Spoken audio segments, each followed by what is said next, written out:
Hey everybody, welcome to another episode of Mental Health Matters. This is Tom Duff, Executive Director, licensed clinical social worker, therapist at heart of St. Louis Counseling.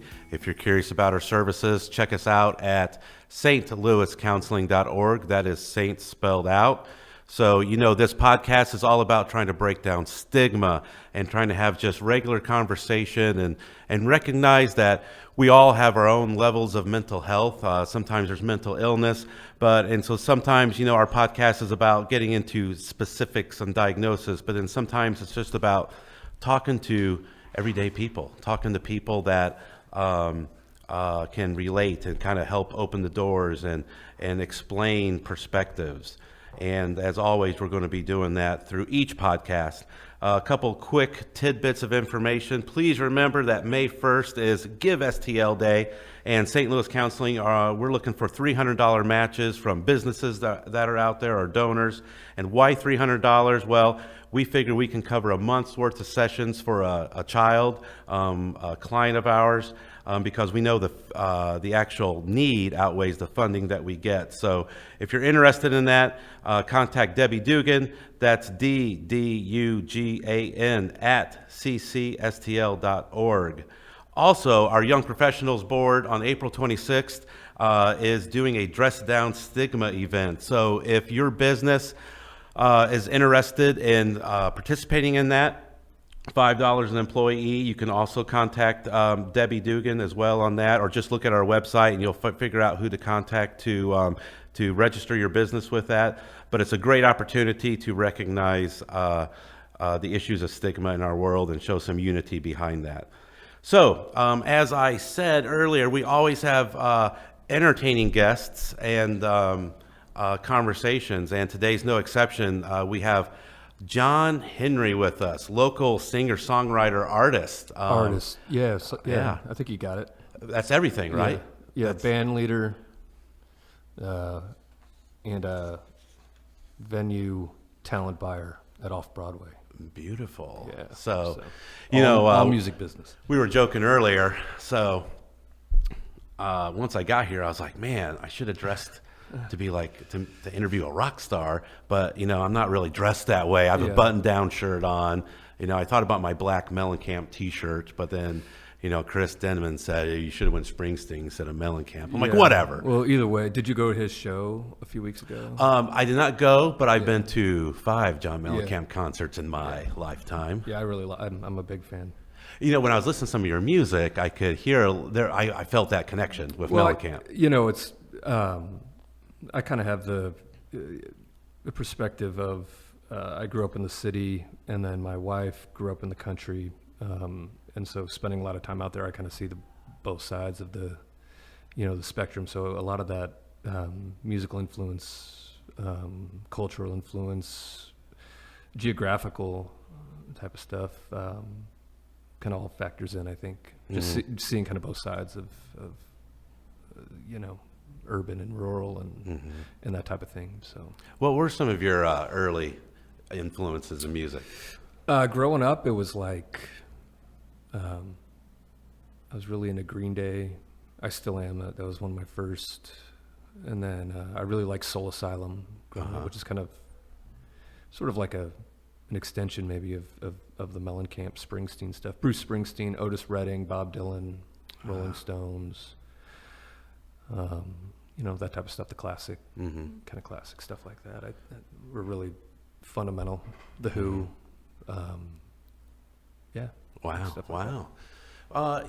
So I got lots of questions. I know we always come back to mental health, but I also love music. So, so this is really cool. You gotta kind of having you on. Yeah. I think it's a big issue within the musical community too. I think, not to interrupt you. No, go. Let's keep going.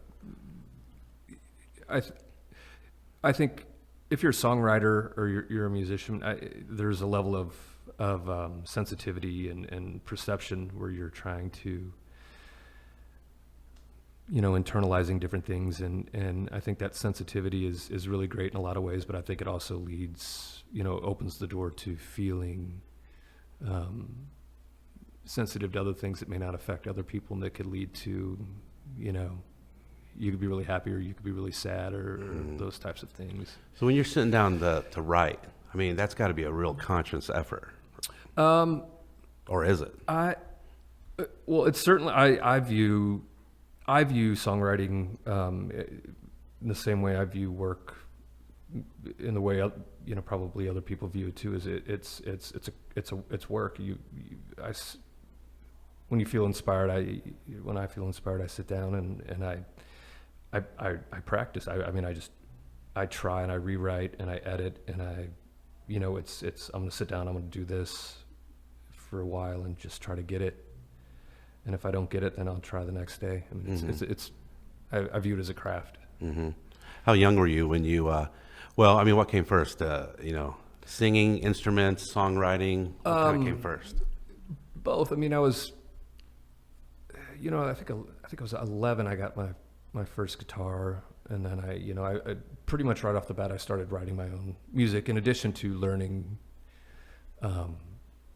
other learning songs by other artists. But right off the bat, right when I could form chords, and I started writing songs, and I sang in the grade school choir, and I played drums.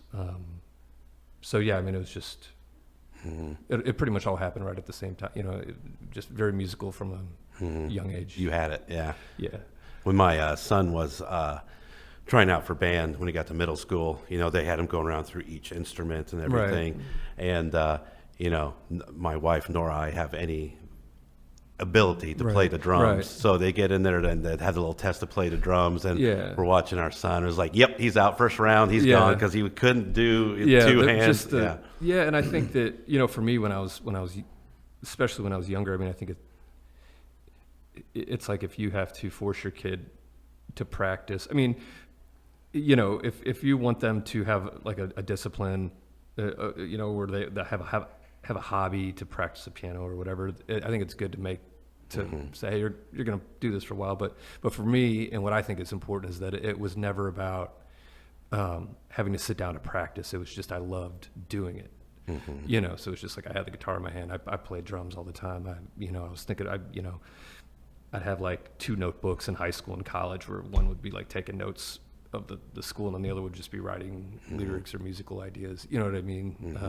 Which, you know, if my parents hear this, they're probably not thrilled to hear about the college part, but I'm making a living doing it now, so I guess it worked out. Yeah, you know, So, yeah, I mean, the world of, you know, making music, right, and making a living. Yeah. That's got to be a world of stress that probably a lot of us don't understand. Well, I think, you know, I don't know what, I'm sure there's stress. You know, my brother runs a company, my sister's a lawyer, and they have their levels of stress, you know, that are probably equal to mine. But I think what the creative part is that, you know, you're essentially trying to create something from nothing that's not there, and then trying to find something like that. So I think it's that level of stress. I don't really know what you know, it's definitely stressful at times when you know, there's not necessarily a salary. Yeah. You know what I mean? Yeah, so it's that could be a stressor for sure. But comparing it to other jobs, I guess I'm not really sure, because I've never necessarily had to do feel that stress. But you know, the idea of trying to make a living through entertainment, which is something that people don't need. It's something that they want, or they can choose different things. You know, it's not like food. You know, so there's a stressor there for sure. Now, do you write? So all the songs that you recorded and are out there, are you the songwriter of those? I'm the songwriter. I've co-written a good amount, especially in the last few years. I spent a lot of time in Nashville. Before my kids were born, I'd go there twice a month, and I'd had a couple of writing partners, and we would work on stuff there. And the scene down there was, at that time, it was just really exciting. And so everything that I've recorded, that's my original music. I've written or co-written. So a lot of just from listening to you a little bit, and then reading about some of you got a lot of meaning behind songs. Yeah, I'm not. I wish I was more of like a pop songwriter at times, where it could just be a little bit more fun. But for me, my aesthetic is, I have a lot. I don't know. I think about stuff a lot. Maybe too hard, and so that comes out, I think, in the writing. Yeah, I mean, even themes of St. Louis City, and some of the struggles we have regionally here. Exactly. As well. I mean, that was a big part of the last record, Dark City, Dark Country, and then there's a single out called American Pain that reflects some of that, and then the new project that I'm working on is called Out at Sea, and it actually has to do, one of the main songs on it, the song Out at Sea, is addressing some mental health issues and of a bandmate of ours as well. So just feeling out at sea, like like culturally right now, I think with the president now, and just feeling, my point of view is just like, it just, a lot of meanness. There's a lot of things that are going on where I'm just like, you feel like you're out at sea. You don't feel at home at times in your own home. That's part of it, but it's not necessarily a political record as much as it is just feeling out of place, like within society and with yourself as well. Yeah, if you don't have that safe haven, to go to, sometimes it's people, sometimes they say, my work is my safe haven because home is crazy, and sometimes it's vice versa, or sometimes you don't have, anything. Yeah, you feel out at sea, and that's what that's about. And I'm excited about it. I'm going to try to get it out by this summer, so I'm still in the writing process of it. Awesome. Right now. Yeah, because I also saw, 10 years ago-ish, you guys opened up for Obama when he was in Colombia. We did that. How'd that happen? The story behind that was, so what I've always tried to do with regard to music and I guess my music careers is I never wanted to be outworked by anybody. So like if people didn't like my music, I was fine with that. But it was like, I want them to like it. But my thing was, no one's going to outwork me. And I was out flyering for a show that we were playing on Halloween down in Columbia. And the Barack Obama team happened to be out at that exact moment where I was hanging the flyers. And they're like, hey, you're John Henry. And I'm like, wow. Yeah. They're like, do you want to open do you want to play a set before, I guess he was Senator Obama at the time. And I was like, I didn't even call the band. I just was like, yes, we'll do it. Yeah. They're like, well, you have to play the national anthem. I'm like, sure, we'll do it. And then they're like, we're thinking of having one other band on. I'm like, no, we'll cover the whole time. We got it all. Yeah. So I just said yes. And then we did it. And then, I did a Bernie Sanders thing a couple of years ago at the Family Arena too. So it was weird. It's like every few years, like we get to play these shows. But the funny thing always is that like you have to leave your, so you sound check and then you leave your instruments like on stage, on a little stage, and then they have like the Secret Service come through and like make sure you don't have like a bomb in your guitar or whatever. Yeah. So like, I left that just like that. Don't move it. And then it got really cold that night, and I was like, oh man, we're gonna be at a 2, like and then they get like they have to do background checks. So I had to get like all my band's like social security numbers and all this like. Wow. It was cool. Yeah. And then I was sitting. One of my favorite memories was like, they put you in this like for the Obama thing. I was at this warming tent. It's just like this little like kind of like pop up tent, and I'm sitting next to this guy, and I didn't recognize him at the time, but everybody kept coming up and talking to him and asking for his autograph and a picture. And I'm like, oh, he must be like somebody important, you know. Yeah. It was David Axelrod, who was like the campaign manager. Wow. I just didn't know who he Yeah. was. We were just like sitting right, like You're just hanging like with him. Yeah, Yeah. I mean, I was like, hey, how you doing? He's like, good. And I mean, it was just, you know, it was funny. He's probably thinking, who's this guy? He's somebody famous. Yeah, Well, who are these long hairs Yeah. in here? You know, but it was man, that was great. I didn't have to buy a drink in Colombia for a while. So Yeah, I bet. It was cool. That's awesome. Yeah, it was really fun. Did you know, with writing this last album, I mean, how long of a process is that? I mean, you know, when you finally get, you know, this so many songs, when do you feel comfortable enough to say, okay? Well, I mean, I guess I tend to be a thematic writer where I kind of get an idea of what I want to say about something, and then I just try to use that as like the, you know, the head, and then the skeleton is the rest of the songs, and I just try to write the best ones that I can do and refine it, and then go in and make the record. Mm-hmm. You mentioned earlier when we were talking about just the creativity component and musicians, and even talking to guys on We Are Live with, you know, comedy and, you know, talking about mental health. And do you find, and you kind of even mentioned it, but, you know, in that world of musicians and the creativity, you find more mental health, well, it's hard to measure, right? But you find a lot of people that are dealing with some stuff and are using, you know, music as an outlet, and hopefully in a positive way. Yeah, I think so. I mean, you know, like I mentioned before we started taping, I mean, we lost a band member to it, and it was you know, it was just a horrible time, because I think that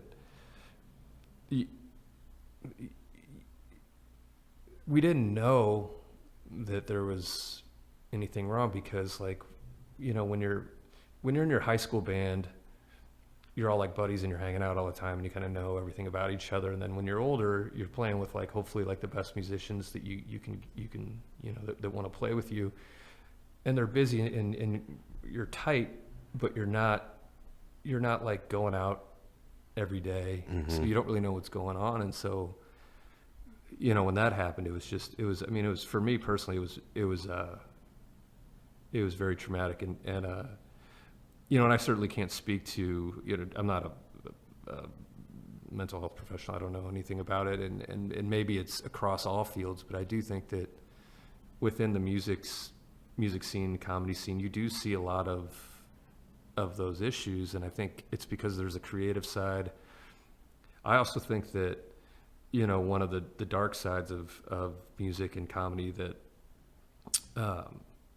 you know, it's like alcohol or drugs or whatever it is, they're very readily available and free, and they're often given to you by people, you know, just like, yeah, here you go, hey, you know, and I think that definitely leads to a lot of the mental issues, and the, you know, if you can't handle it, you know, Becomes like self-medicating. Exactly. Yeah. And you know, you get sad, and then you drink, and then you know, and then it's a downward spiral. And I think that that's a common thing with a lot of musicians, and I think comedy probably as well. I don't know that scene obviously, but and you know, with Nathan and our band, I don't think that substance was an issue, and I can't speak to it all the way because I don't know, but you know, he definitely was like a complete professional. It's just we just didn't know. Yeah, I mean, I didn't know. Like,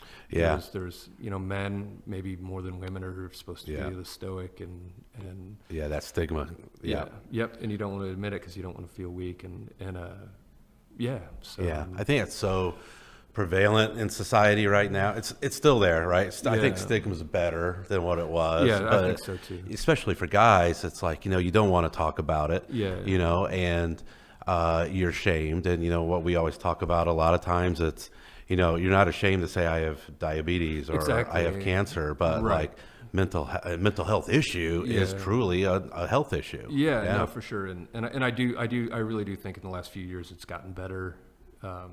Well, maybe not last, I mean, but over time, I think it's gotten better, where it's just like, you know, and then, you know, I think certain people are you know, like more private, you know, and they just don't want to talk about it, and they're afraid to get help for it. And, you know, and I get all that for sure, but it's just, yeah, it's just, it's really sad. You know, it's sad when you lose something. Like, you know, I was thinking the other day, like, because my kids, they like to, like, I never listen to my music at home.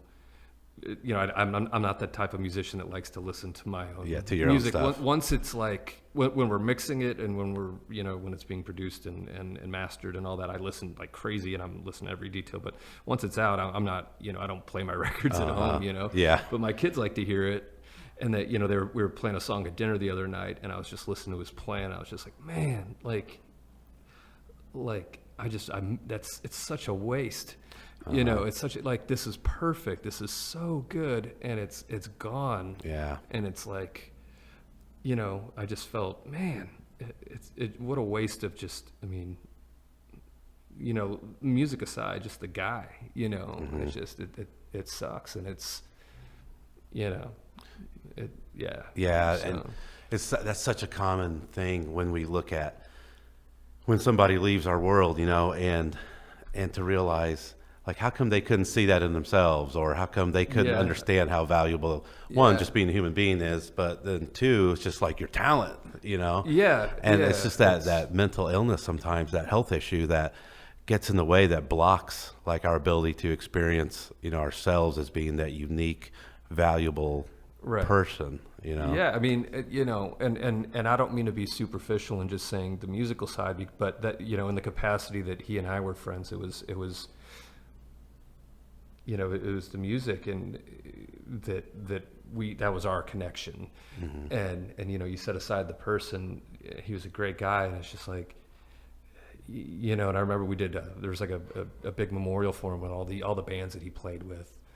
And it was just like this amazing group of people, packed venue. And it's just like, it wasn't just like our band. We were like a tiny fraction of his contribution to everything. And it was just like, oh my God, this is, you know, it's just such a sad, the lives he touched. and that you're not going to get that back. And it's, you know, for you guys, I guess after that happened, I mean, that had to be pretty hard to like move on, because that's like, what instrument was he? He was keys. Keys. Like, so an instrument, a key part of, you know, your band, and it's like, how do you, that void, you know, did it take a while to figure out how to maneuver that? Well, yeah, we waited a bit, and then we got together, and like I was saying earlier, we, you know, when you're older and you're playing with really good musicians, it's like you don't socialize a ton. You know, you go to the rehearsal and you hang out and you leave, and then you go to the show and you play and you hang out a little, and then you might text them something funny or whatever, but it's not like you're going out all the time. Yeah. And like, we, you know, after his memorial thing, we all got together at a bar. We all just got like really drunk and like talked about fun stuff, and then that was kind of a nice closure. And then you know, and we were able to find another keyboard player named Jake, who's really great as well, and a good guy, and fit in perfect. But it was just, it took a while just to get over the, you know, the sadness of it. Yeah. You know. Yeah. You mentioned a good word there, closure. You know, finding out how the best way to do that. You know, and that's like that whole part of the grieving process that people struggle with sometimes is, you know, how do I keep moving on, but also, you know, recognize the memory and the good times, and, you know, that I'm not just leaving the person. So you figure out, you know, for whatever situation and whatever who you are and who that person was, the best way to close, you know. And sometimes it is, you know, going out and reliving some of the memories. I mean, we had a really good time, and I remember that night very fondly, because it was like it wasn't a professional setting that we weren't preparing for something. It was just, we were just kind of hanging out, and it was a good night, and I think he would have dug it. He would have dug it too, you know. So, so closure, you know, that's definitely important in situations like that, and you know, and that's the thing, you know, checking in on each other. But sometimes it's, you know, it's hard to check in on each other if you don't know, you know, because people hide things, and they don't share those things for various different reasons. Yeah, I mean, it's like, I don't know if it's a guy thing or if it's just a busy time thing. I mean, it's like you don't, I mean, people are just, like every person's weird in their own way. Yeah. You know, and it's like you spend a lot of time with people and you get to know, you know, their idiosyncrasies and all that, and it's nice, but it's like there's still stuff that you never know, and you know, just I guess you just try to do the best you can. Yeah. Yeah. And try That's to what bring it out comes the down best to. in people, you know, and try to be just be, you know, try to be as good of a person as you could be. Mm-hmm.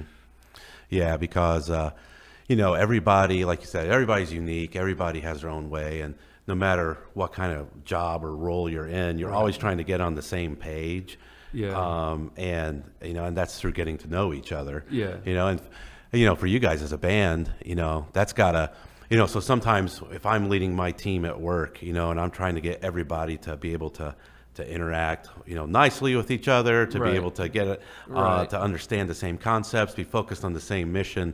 That's hard, you know? Yeah. And so let alone, you know, I think about, you know, for a person in a band with musical skills, but to be able to bring all that together in that harmony. Yeah. And I think, you know, I guess, you know, if you know, in my band, I'm the band leader, and I think everything stems from the top down for organizations like that. So it's like, you know, my goal is to come in prepared, come in with a positive attitude,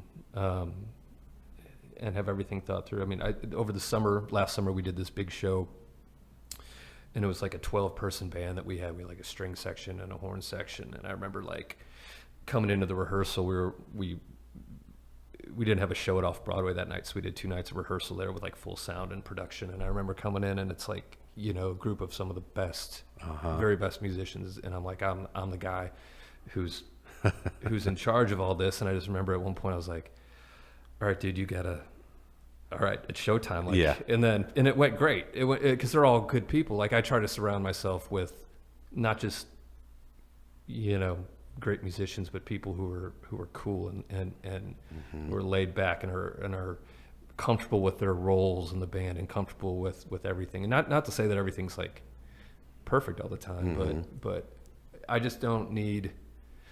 We've all played enough bad gigs. We've all been in enough like toxic bands that, like, when I started my own solo thing, I was just like, I'm gonna get as many nice people that are great musicians around, and just try to eliminate any of the bullshit. And I don't know drama. if you can cuss on here. Hey, you just did. We're going. Yeah.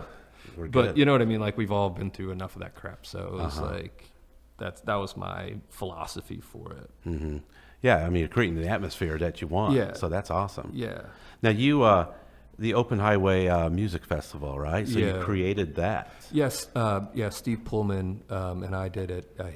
He's the owner of Off Broadway. I'm actually headed over there after this. But yeah, so we're in our, like, I'd have to go back and count. I think it's eighth year of it. Wow. Yeah, so.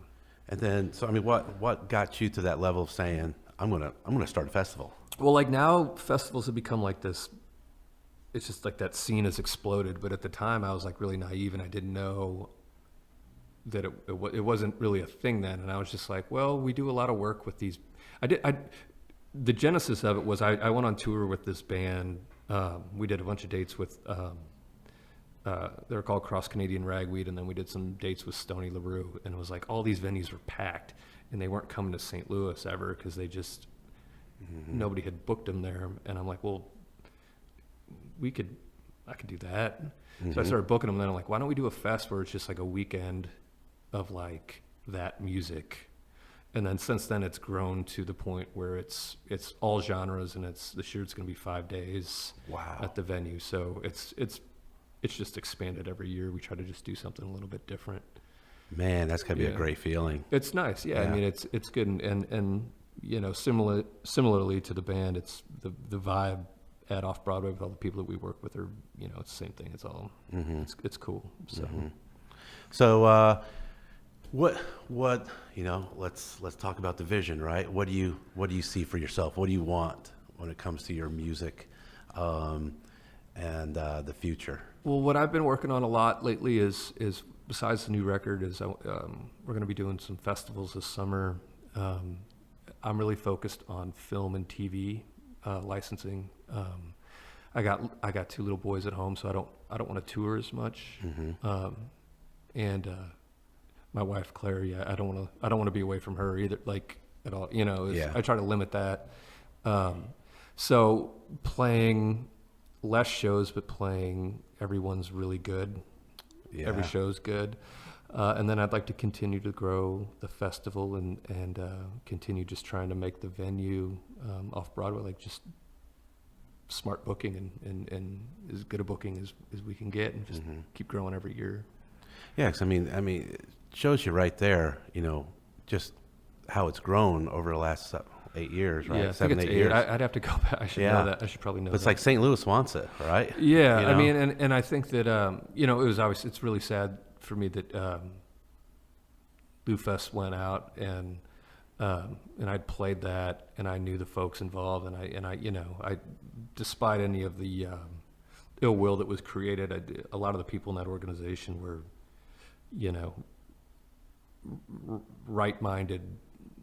You know, they wanted to do something good and positive, and so that was a drag for sure. So I mean, I think this is a good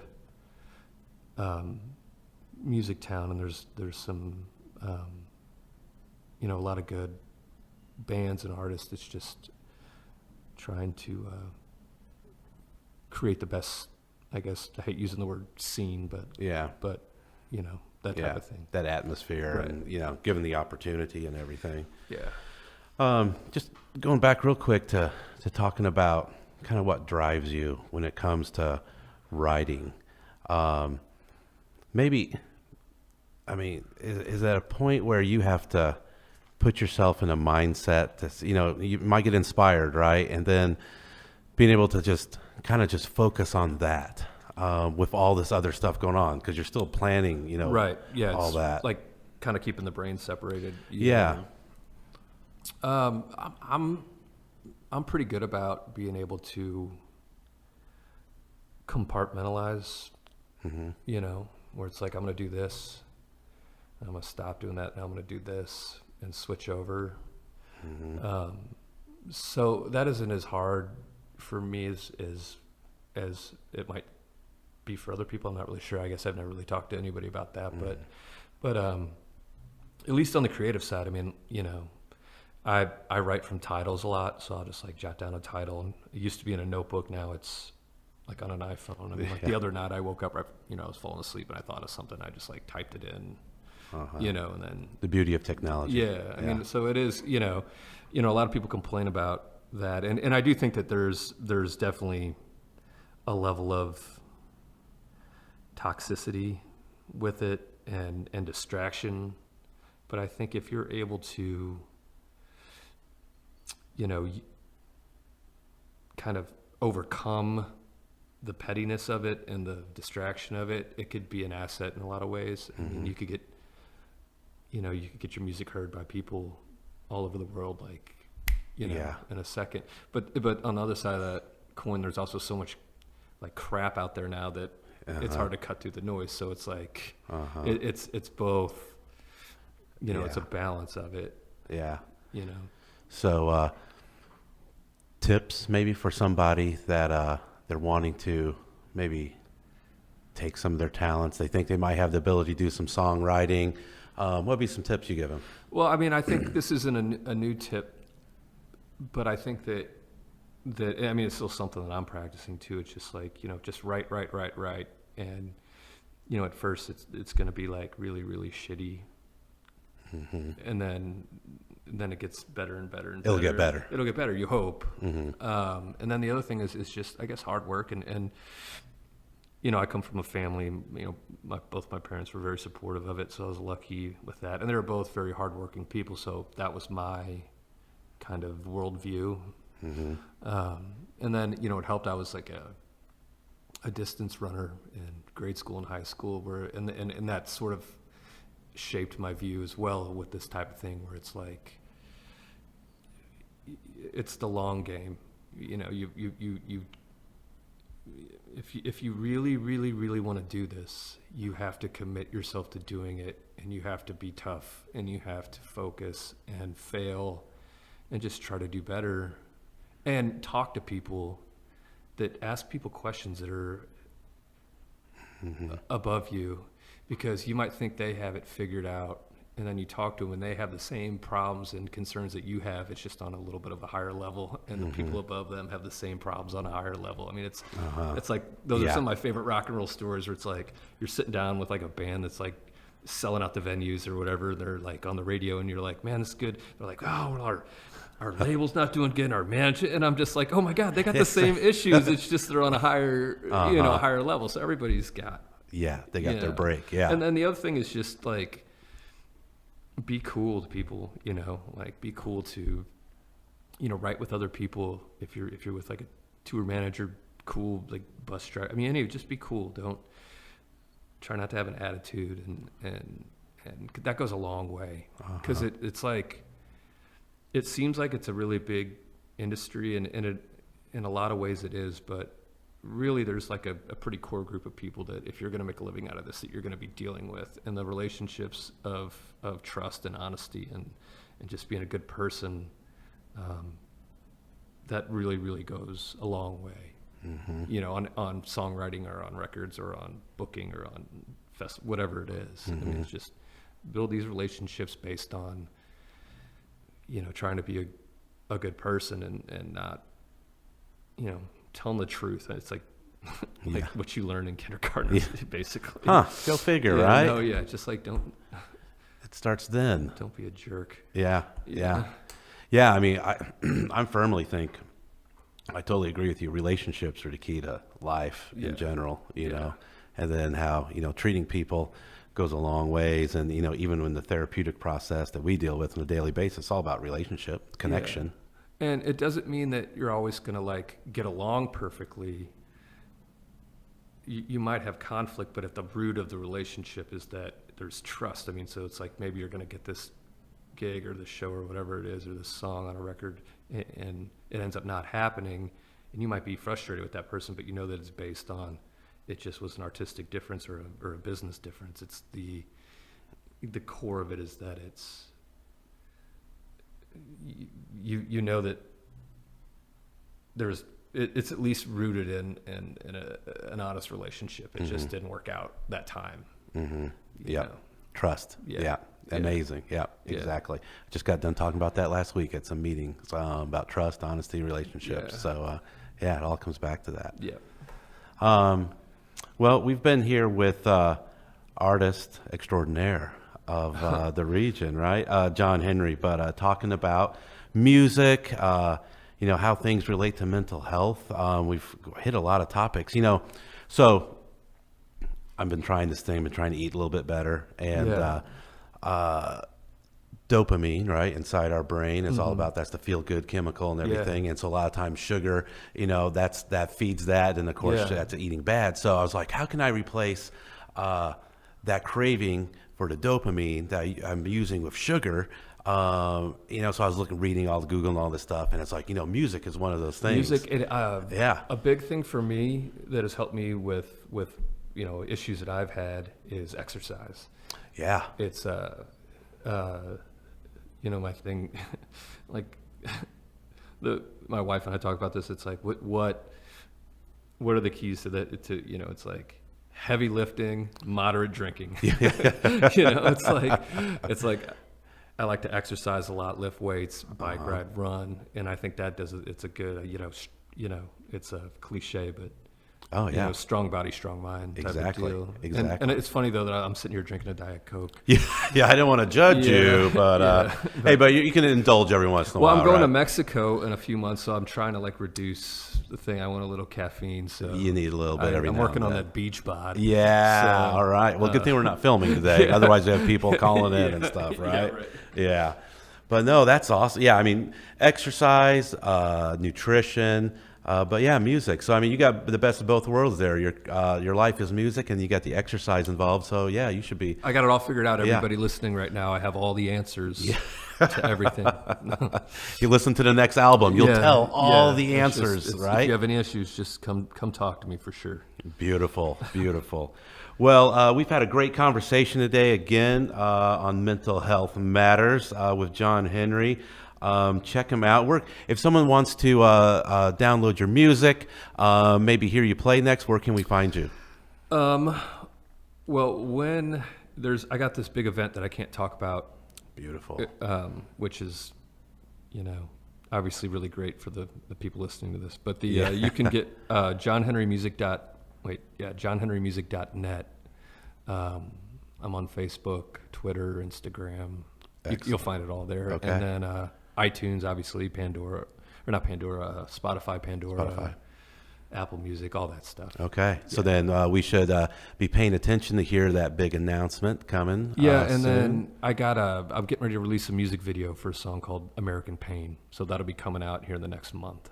Excellent. So that'll Excellent. be out. Well, we'll definitely be looking you up, and so glad you came on today. I think you gave some really good insights into a lot of different topics. Well, I appreciate. Yeah, thank you for having me. And this is something that the mental health thing is something that's very important to me, and something that I care about. And if I ever become like more famous, it'd definitely be something I'd try to, help people with, as a something that I care deeply about. So yeah, because I think a lot of times when people do speak out, and even on that level of celebrity status and all that, more people pay attention. Yeah, and it's just if you could help people, I think that's kind of the whole thing, right? Yeah, the heart of who we are, right? Yeah, right. So awesome. Well, thank you, and we are going to see you next time on Mental Health Matters.